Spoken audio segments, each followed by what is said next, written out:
Olá, seja muito bem-vindo ao Democracia. Eu sou o Alessandro Braga e a gente continua aqui nas nossas séries falando sobre democracia aqui no Democracia. Nos episódios anteriores, a gente procurou compreender os diferentes aspectos da democracia e das eleições a partir das transformações do ambiente informacional. Então a gente discutiu como as redes sociais, como os algoritmos, a desinformação, a polarização política passaram a influenciar a política contemporânea e alteraram profundamente a forma como a sociedade participa da vida pública. Bom, a partir desse episódio de hoje, o foco muda. Até aqui a gente olhou para a democracia a partir da sociedade, mas agora a gente vai passar a olhar a democracia a partir daquilo que a sustenta, que são as instituições. E talvez nenhuma instituição seja tão importante dentro de um sistema democrático quanto o sistema eleitoral. Mas eu queria fazer para você aqui, para cada um de vocês aqui, uma advertência logo no início, tá? O objetivo aqui do episódio não é oferecer uma aula técnica sobre direito eleitoral. Não é essa a minha intenção aqui. A gente não vai começar discutindo procedimentos, prazos, regras específicas de eleições, não é nada disso. Os temas aparecerão naturalmente ao longo da série, mas não vamos discutir especificamente isso. O que nos interessa aqui é compreender o significado democrático do próprio sistema eleitoral. Porque quando a gente fala em sistema eleitoral, a gente não está apenas falando de um conjunto de regras destinado a organizar as eleições. Não é isso que eu quero trazer para vocês. A gente está falando aqui da forma pela qual uma democracia transforma votos em representação política, em que ela distribui o poder entre as instituições e que procura preservar a legitimidade do próprio regime democrático. Em outras palavras, o sistema eleitoral ele não é apenas um instrumento de organização das eleições. Ele faz parte da própria arquitetura da democracia. E é justamente por isso que ele vai ser o ponto de partida dessa nossa conversa.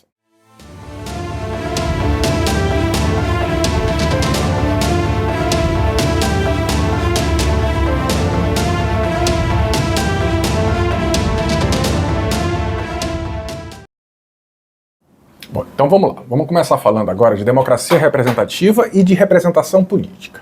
Porque se a gente quer compreender o sistema eleitoral brasileiro, a gente precisa primeiro começar com uma pergunta anterior. O que o modelo, né, que tipo de modelo de democracia a Constituição brasileira adotou aqui pra gente? Né? E a resposta, eu acho que vocês sabem, que é o Brasil adotou uma democracia representativa.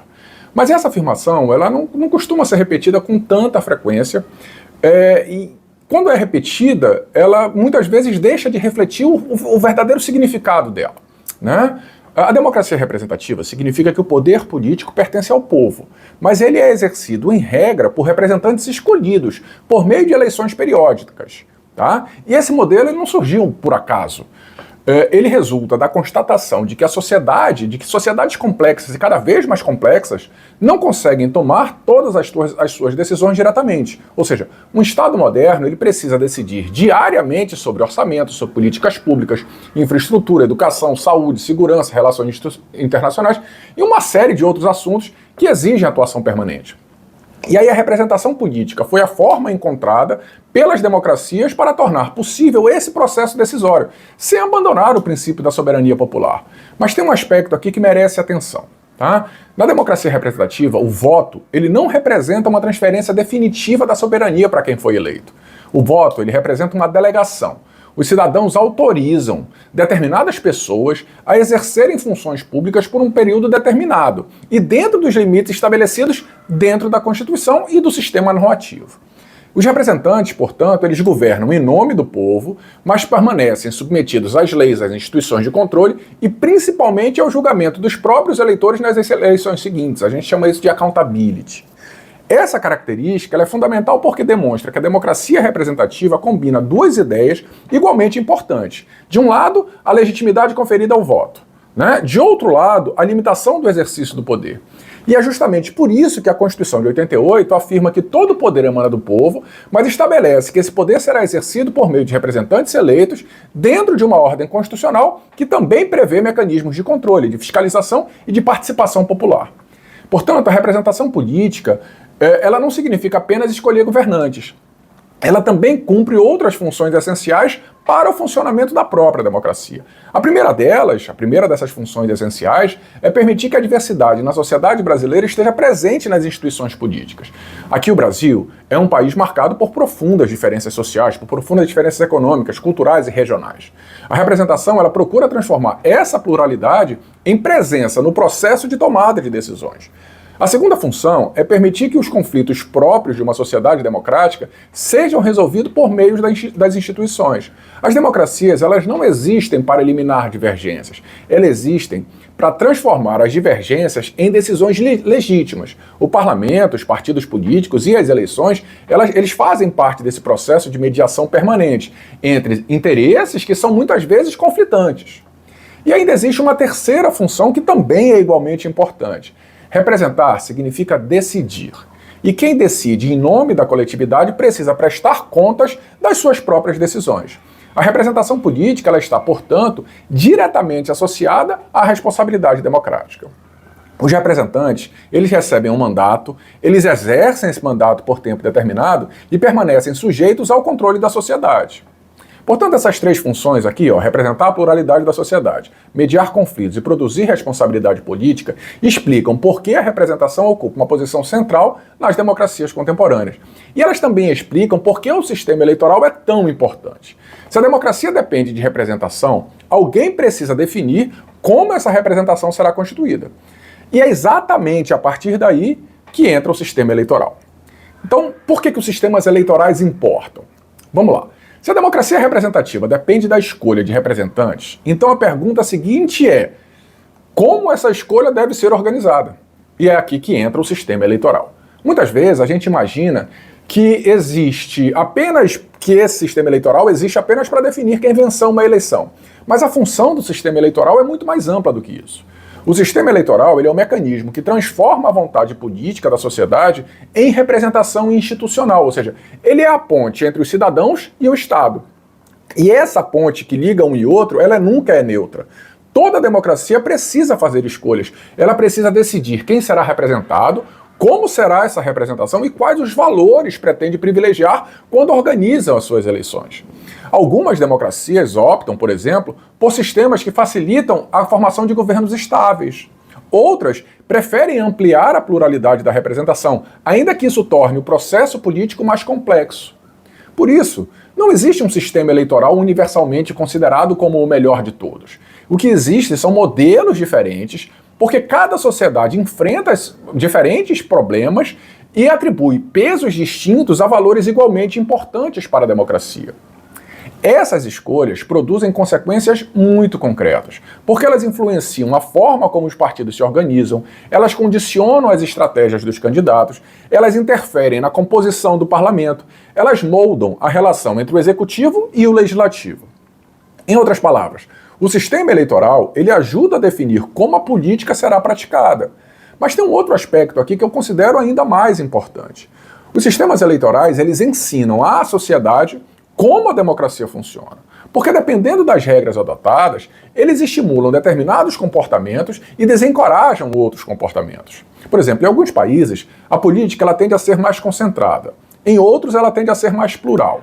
Em alguns países, a lógica predominante é a da maioria. Em outros, a da negociação entre diferentes forças políticas. É por isso que discutir sistema eleitoral nunca significa discutir apenas técnica. Significa discutir também uma determinada concepção de democracia. E essa observação nos ajuda a compreender melhor o caso brasileiro. Vamos lá. O sistema eleitoral previsto na Constituição de 88, ele não surgiu por acaso. Ele é resultado de uma experiência histórica marcada por períodos de exclusão política, de fragilidade institucional e de sucessivas rupturas da ordem democrática. Depois de um regime autoritário, o Constituinte de 88 fez uma escolha muito clara: construir instituições capazes de limitar a concentração do poder e de fortalecer a democracia representativa. Essa preocupação ela aparece em toda a Constituição e também no desenho do sistema eleitoral adotado aqui no Brasil. Ao contrário do que muitas vezes se imagina, ele não foi pensado apenas para produzir vencedores, ele foi pensado para proteger a legitimidade das eleições, para ampliar a participação política e para preservar a pluralidade e reduzir o risco de que maiorias ocasionais se transformem de formas permanentes de dominação. Essa talvez seja a principal chave para compreender o modelo brasileiro. Ele não procura apenas organizar as eleições, ele procura proteger a própria democracia. Bom, e quais são essas escolhas que eu estou falando aqui que a Constituição brasileira fez? Essa preocupação ajuda a explicar uma característica bastante interessante do sistema eleitoral brasileiro. A nossa Constituição ela não adotou um único modelo para todas as eleições. Ela optou por combinar dois sistemas diferentes porque entendeu que cargos distintos exercem funções diferentes dentro da democracia. Por exemplo, quando a gente elege o presidente da República, um governador ou um prefeito, que são chamados os chefes do Poder Executivo, a gente está escolhendo alguém que exercerá sozinho essa chefia, a chefia do Poder Executivo. Faz sentido, portanto, que o sistema procure identificar um vencedor claro, alguém que receba a legitimidade suficiente para conduzir o governo. Essa é a lógica do sistema majoritário. Já o parlamento, ele desempenha uma função completamente diferente. Deputados federais, estaduais e vereadores no âmbito do município, e em certa medida a própria Câmara dos Deputados, existem para representar a diversidade da sociedade brasileira. Não se espera aqui que o legislativo fale com uma única voz, mas que seja capaz de reunir diferentes correntes políticas e diferentes visões sobre os problemas públicos. Por essa razão, a Constituição adotou o sistema proporcional para as eleições dos deputados e dos vereadores. A ideia não é simplesmente descobrir quem recebeu mais votos, mas construir um parlamento que reflita tanto quanto possível a pluralidade existente na sociedade. É natural, tá, gente? Nenhum sistema consegue representar perfeitamente a realidade. Toda regra eleitoral produz vantagens e traz limitações. Ainda assim, essa combinação entre sistema majoritário e sistema proporcional revela uma opção constitucional brasileira bastante clara. O executivo ele precisa de estabilidade para governar. O legislativo ele precisa de pluralidade para poder deliberar e representar. É justamente esse equilíbrio que caracteriza o modelo brasileiro. Ele procura conciliar governabilidade e representação, liderança política e diversidade institucional. Isso faz com que o processo democrático seja muito mais complexo e às vezes muito mais lento.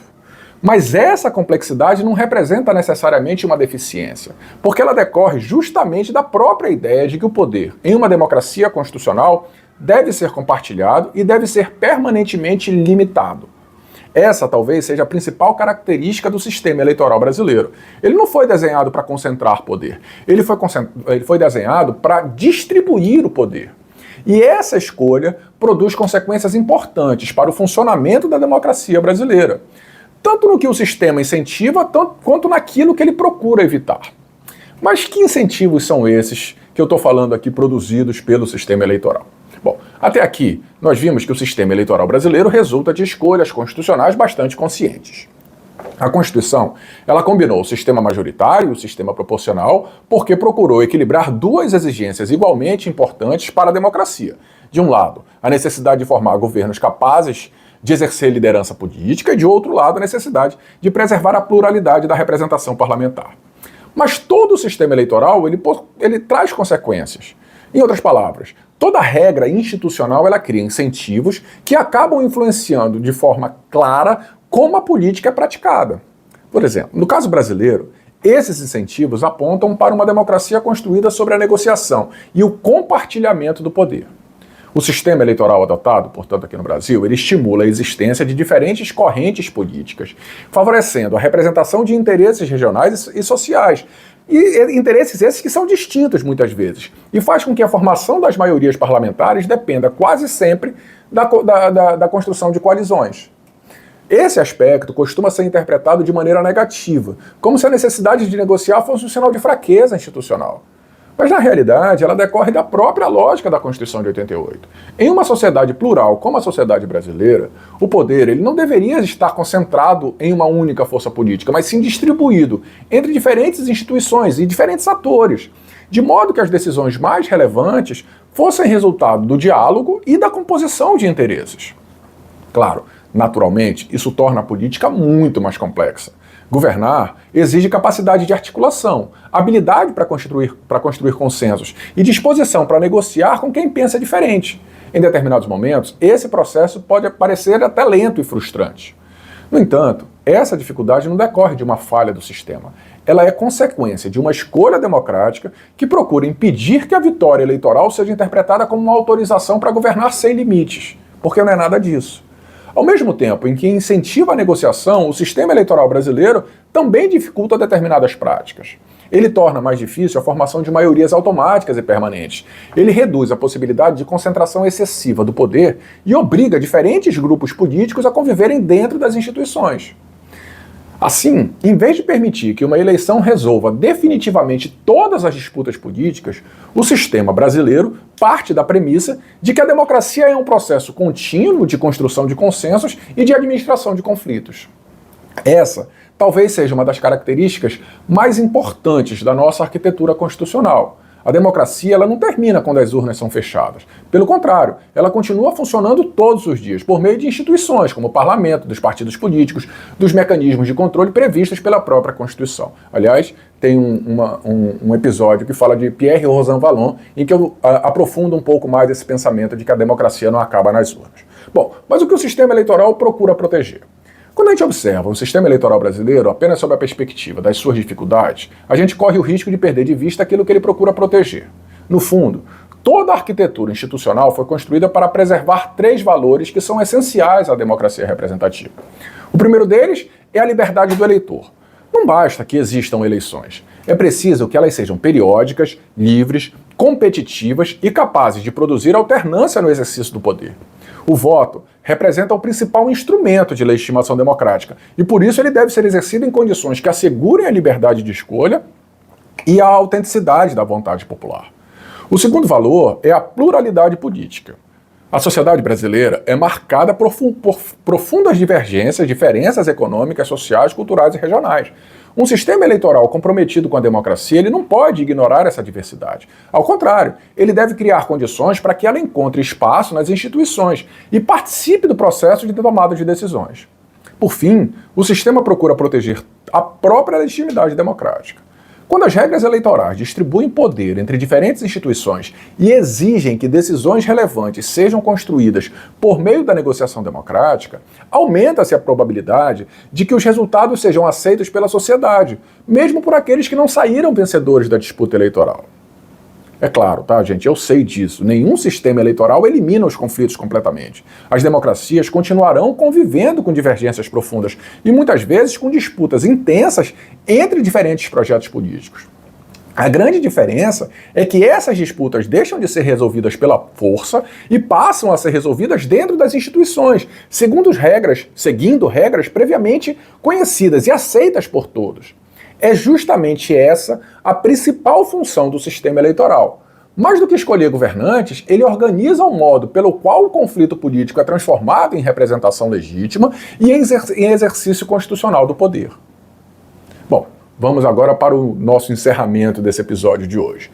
Ao longo desse episódio aqui, a gente procurou tentar compreender o sistema eleitoral brasileiro a partir de uma perspectiva diferente daquela normalmente apresentada pelos manuais de direito eleitoral.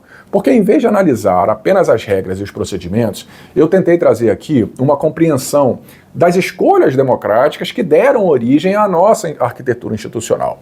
Vimos aqui, por exemplo, que o sistema eleitoral ele não é um conjunto de mecanismos criados apenas para organizar eleições. Ele representa uma opção constitucional sobre a forma como a democracia brasileira pretende distribuir o poder, pretende construir a representação política e pretende preservar a legitimidade das instituições. Isso significa que compreender o sistema eleitoral é, antes de tudo, compreender uma determinada concepção de democracia. Naturalmente, muitas das escolhas feitas pela Constituição de 88 podem ser discutidas e até criticadas, e eu até estimulo isso e eu faço isso, inclusive. Aliás, esse debate faz parte da própria democracia. O que a gente não pode perder de vista aqui é que essas escolhas elas não surgiram por acaso. Elas são reflexo de uma experiência histórica e procuram responder a problemas concretos enfrentados pela sociedade brasileira ao longo da trajetória constitucional. Bom, nos próximos episódios, a gente vai deixar um pouco de lado essa visão mais geral para examinar alguns dos principais elementos que compõem a arquitetura institucional. A gente vai começar pela Justiça Eleitoral, que é uma instituição singular no constitucionalismo brasileiro e que desempenha um papel decisivo para garantir a legitimidade, a regularidade e a credibilidade das eleições.